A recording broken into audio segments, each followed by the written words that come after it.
The Forgotten Prequel. Hello, people from all around the globe. This is your weekly dose of a weeaboo, and welcome back to another video. And I am a bit off schedule. Well, that's to be expected because I'm way too lazy. Either way, I'll try to be consistent in my future videos.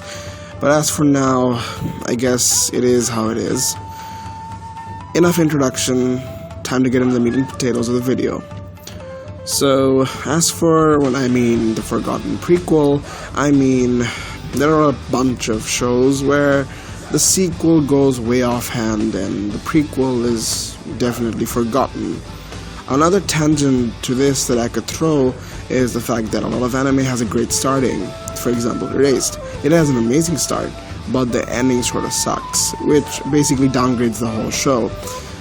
I'll be making a separate video on how important the ending is compared to the starting and the overall show, and how it totally affects our viewpoint of the show, but that's not for this video. For this video though, this is a part of it. Well, when I mean a forgotten prequel, I mean that I know you remember every prequel. I know it, trust me, I remember every prequel, but there are a lot of things that we tend to forget while we think about the prequel, because the sequel sort of sticks to our head more because of it being not so great. Now, the shows I'll be talking about, the sequels aren't god-awful. They aren't terrible, they aren't great either. They're just below average because, well, every show has variety of problems and not every show is perfect. I mean, I don't think any show is perfect other than One Piece because I'm a One Piece stan, but that's my opinion and I don't care what you guys think about it. But for these two specific anime that I'll be talking about in this video, I'm sure at least 50% of you will sort of agree with what I have to say. The first anime that I'll be talking about is Naruto. And I know a lot of you guys love Naruto to heart, and you guys really enjoyed Shippuden, but the fact still remains that the ending of Shippuden wasn't the greatest. There were a lot of things that I really didn't want to see, and the resolve of defeating the final villain, and then the next fight with Sasuke and Naruto was a bit underwhelming, and the ending just I don't know, it just felt out of place. That's just my opinion, but we can all agree that the ending wasn't so great, and the whole war, spoiler alert, turned out to be a disappointment. As for the prequel though, a lot of you guys remember the introduction of Itachi, the sort of Sasuke leaving the village, and Jiraiya coming in and all that, Tsunade being the 5th Hokage and stuff like that, but there is more to Naruto than you think there is. The OG Naruto, when I was watching it back then, I wasn't like, 2005's kid who never watched anime and Naruto was my first. It wasn't anything like that, but I've watched Naruto in a place where I really wanted to look for really good shonen anime, because at that point I think I caught up to One Piece. I've also finished Bleach, I've also been done with DBZ, and I really needed something that sort of, gave me the exact same vibe. And Naruto, the starting of Naruto did it really well, because me back then when I watched Naruto, I didn't really get into a show unless the opening was really great. And definitely Naruto has an emotional opening. It has introduced a lot of amazing characters and really sort of set out the bottom line of the show, and I was really a fan of it. As for other things for Naruto, I would say that a lot of world building was also done throughout it compared to Shippuden, because the world building, the natural world building, when I mean world building, I mean the connections with other villages, and there being a lot of other people outside of Leaf Village who were actually ninjas were actually introduced at that point. And it was really great to see so much involvement from other parts of the anime world. I mean the anime world, I mean the world of Naruto. to just get introduced in like the first half of the prequel, which is fantastic, really, because it sort of sets out that yes, this is not just this plain simple world where there's only one village, but rather there are other villages in contact with the Leaf village, and also the involvement when it comes to basically them in the ninja world and everything like that. And that was really great. That is one of the aspects that I really love about Naruto, because it just sets out a completely different vibe. Another thing that also gives really good vibes about Naruto is the fact that not all ninjas are made the same. We get the introduction of Might Guy and Lee, because those are the only two ninjas who focused on taijutsu rather than normal genjutsu, or what was the other name again? I haven't watched Naruto in ages, please forgive me. Ninjutsu and genjutsu. So taijutsu was a really important factor when it came to describing Lee and Might Guy in general, because they were sort of the out-of-the-box, or the sort of outside the circle sort of ninjas who didn't want to be conventional, and they had their own speciality. Although people not hated them, but sort of downgraded them, they were still good at what they wanted to do, which was fantastic for children our age, teenagers, especially teenagers who wants to go out of the box, not wanting to stay into conventional methods, which is really deep when you think about it, because most of us, like me, who've watched the show back then, didn't really think about all these nitty-gritty points of Naruto. Also, the fact that there is so much involvement for team spirit. Like, Naruto really introduced the good idea of the value of a team, and sort of the dynamic between a team, and how important it is to sort of maintain a good relationship with everyone around you, because they actually help you at times when you actually need them. Aside from that, the introduction of villains and characters in general were really fun to watch. They weren't out of nowhere. Even if they were out of nowhere, it sort of made sense. It just blended in really well.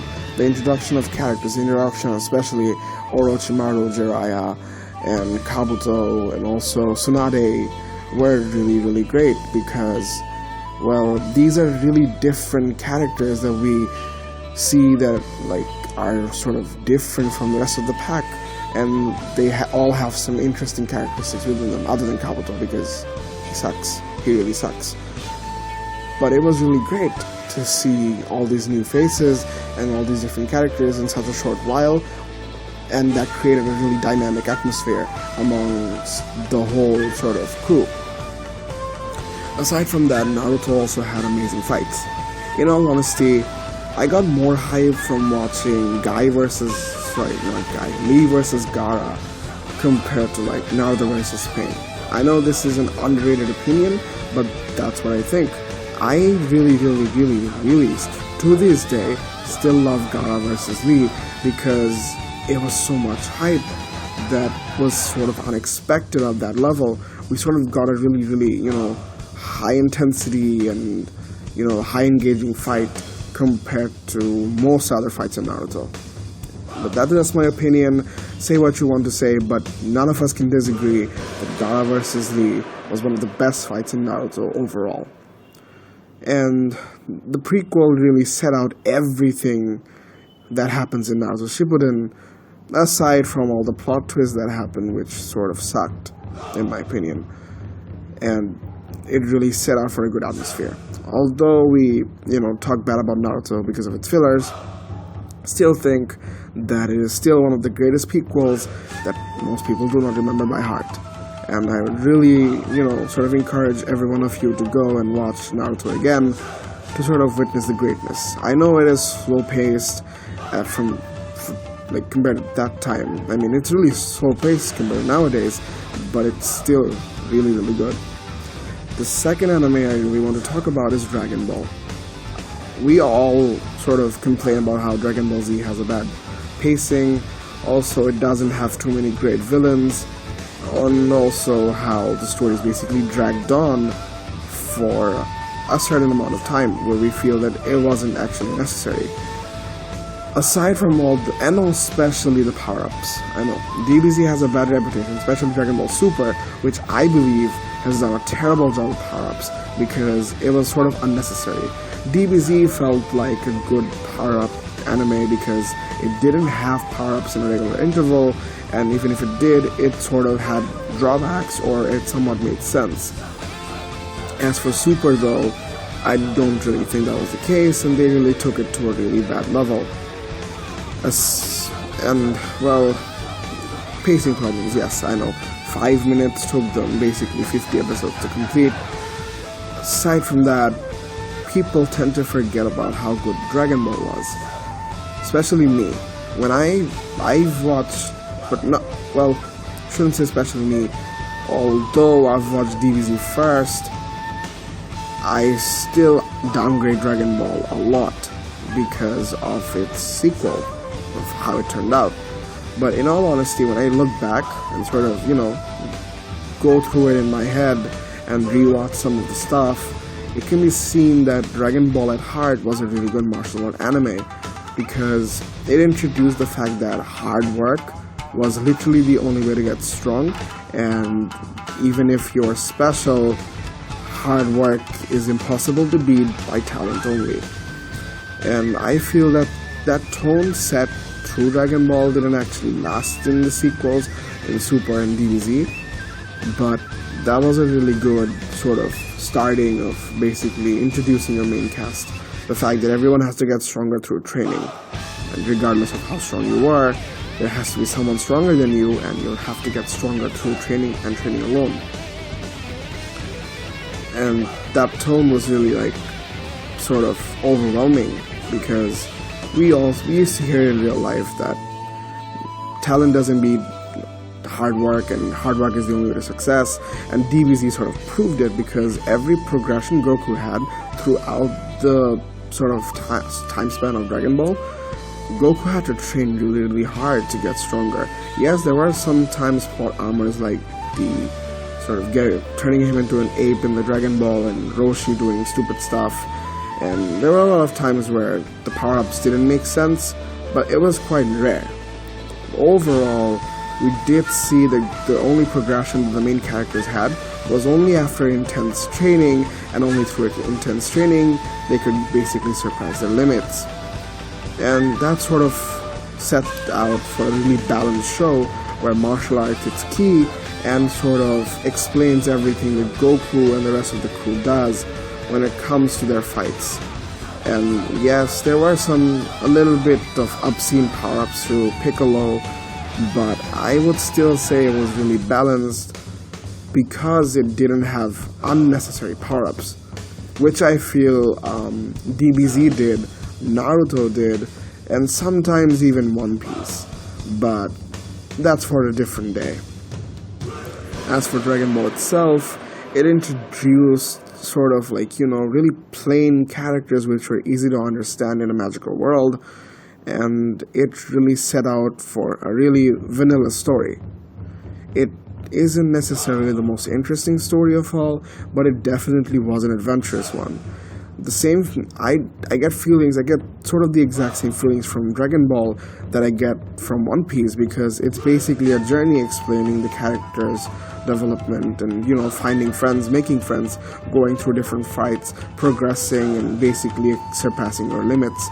And that really set out for a good anime in general, which is hard to get from most anime nowadays, especially shonen anime nowadays, because it's mostly filled with obscene power-ups, and I'm not a fan. Considering I'm a fan of shonen, obscene power-ups, especially in Naruto Shippuden, the latter half of Naruto Shippuden, DBZ, Dragon Ball Super, and also even Bleach sort of messed up the shows. Still feel Dragon Ball did a really good job throughout its whole running session of maintaining that sort of, gap between every fight, but not exceeding too far, and sort of explaining it in real life ways of how Goku and the crew were able to get stronger. And also the aesthetics of Dragon Ball overall, where basically Goku had to save the Earth, get the Dragon Balls, make wishes were their primary aim, it was still really, really interesting, and it took the martial arts level to a different the martial art thing to a different level. It integrated magical wishes, dragons, and all these sorts of stuff, alongside keeping martial arts its primary focus, while also sort of creating a really good dynamic among the main characters of Dragon Ball, whilst, adding new members to the crew and stuff like that. So I feel that Dragon Ball and Naruto both were sort of left in the shadows because of its sequels, which I feel is a bit wrong, because these are shows that I feel needs more appreciation, that needs more attention, and needs to be talked about overall, because it was so good. It is sort of hard to remember all those good times when the shows were good, while the show basically turned into something really bad. But I still feel that everyone should remember where it all started, basically. And, well, startings are really important. And that is basically what I wanted to show you guys, that although sometimes you hear sequels being bad, or the endings being bad, you guys, I myself included, have to try to sort of understand that the prequels should not be downgraded because of the sequels, or the starting should not be sort of, given a bad eye because of a horrible ending. That's it for my rant for now. I hope I'll be on schedule for the next video, and I hope you guys enjoyed my stupid opinions and my rants, and I hope you'll also agree with it. And please feel free to like, share, and subscribe, and, well, enjoy my later episodes. See you all next time.